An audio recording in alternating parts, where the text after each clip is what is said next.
Even today, there's a never-ending battle over religious freedom. What does it mean? What was the intention behind it?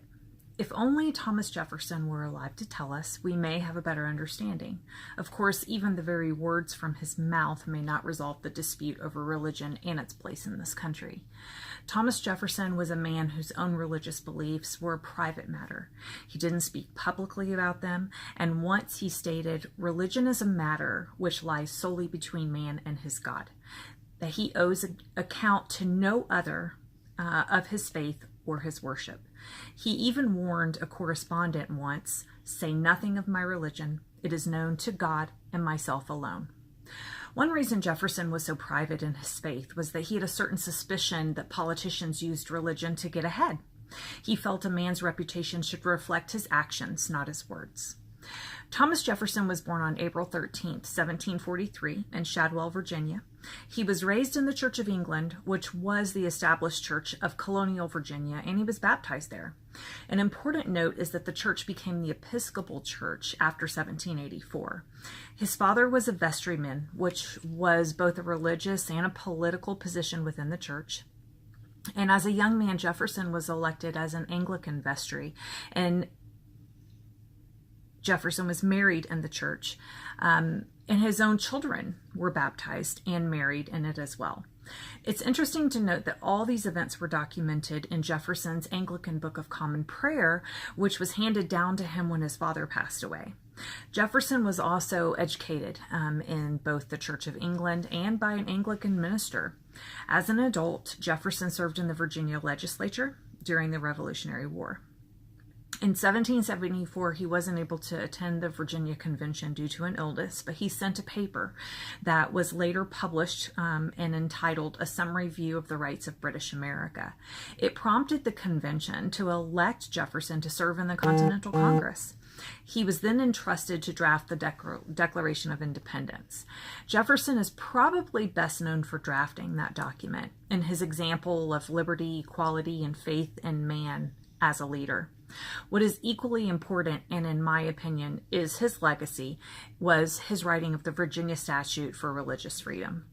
As stated earlier, the Church of England was the established Church of Virginia. It was that church, the political hierarchy within it, and the discrimination and persecution it inflicted that prompted Jefferson's concern for religion and protecting it from government interference, taxation, and discrimination. The Virginia Royal Chapter was established in the 1600s, and in it, it required all who entered the colony of Virginia to take the Anglican oath of supremacy. Anglican ministers were the only ones allowed to preach the word of God in the colony of Virginia. Ministers of other faiths were forced to go to other colonies, such as Maryland or North Carolina. Over 50 dissenting ministers, the majority being Baptists, were jailed, beaten, or harassed. Anglican priests were paid through taxes that were paid by all landowners, regardless of what their religious preference was. Regular attendance at an Anglican worship service was mandatory, and Anglican vestries were required to report those who were drunk, swore, committed adultery, various other offenses. What's more is that vestries were also given the authority to resolve property disputes within their parish, and they could even seize and sell slaves as they saw fit. Marriages that weren't consecrated by an Anglican minister were considered to be invalid, and any children of those marriages were labeled bastards, causing possible legal issues for that family in the future. The Great Awakening began in the 1730s, causing a rise in Presbyterian and Baptist influence. The people of Virginia began to stand up for themselves, but unfortunately they were labeled dissenters as a result of it. As the war began with Great Britain, the people of Virginia began to realize they were oppressed from a religious standpoint. Dissenters at that point in time accounted for almost about a third of the population in Virginia, and they demanded religious freedom before being willing to fight for the revolution. Negotiations began as the Revolutionary War ensued, and Jefferson and James Madison Jefferson provided leadership for that. Ecclesiastic taxes ended up being eliminated, and there were reforms in regards to vestries and marriage. Meanwhile, Thomas Jefferson recognized these injustices were not going away, and he began to draft the Virginia Statute for Religious Freedom. He did this in Fredericksburg, Virginia in 1777.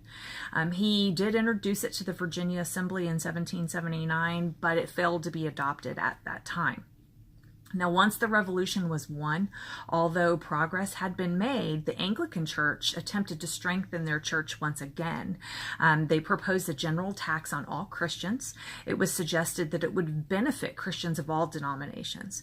With Jefferson in Europe acting as an ambassador to the United States, it was the dissenters, led by James Madison, that rose up, causing the Christian tax to be defeated and demanding Jefferson's statute be enacted.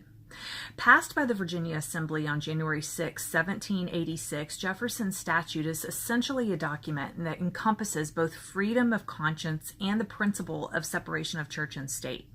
The statute in part reads that no man shall be compelled to frequent or support any religious worship, place, or ministry whatsoever, nor shall be enforced, restrained, molested, or burthened in his body or goods, no shall otherwise suffer on account of his religious opinions or belief, but that all man shall be free to profess and by argument to maintain their opinion in matters of religion, and that the same shall in no wise diminish, enlarge, or affect their civil liberties.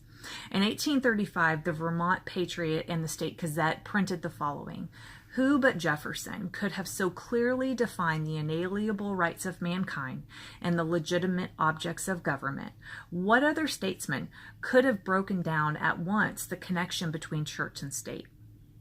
Thomas Jefferson died on July 4th, 1826, 50 years after the Declaration of Independence was enacted. What is forever emblazoned on his tombstone is not that he was a father or a husband, a vice president. It was that he was the author of the Declaration of Independence, the Virginia Statute of Religious Freedoms, and the father of the University of Virginia. In my opinion, Thomas Jefferson's legacy lies in the Virginia Statute of Religious Freedoms.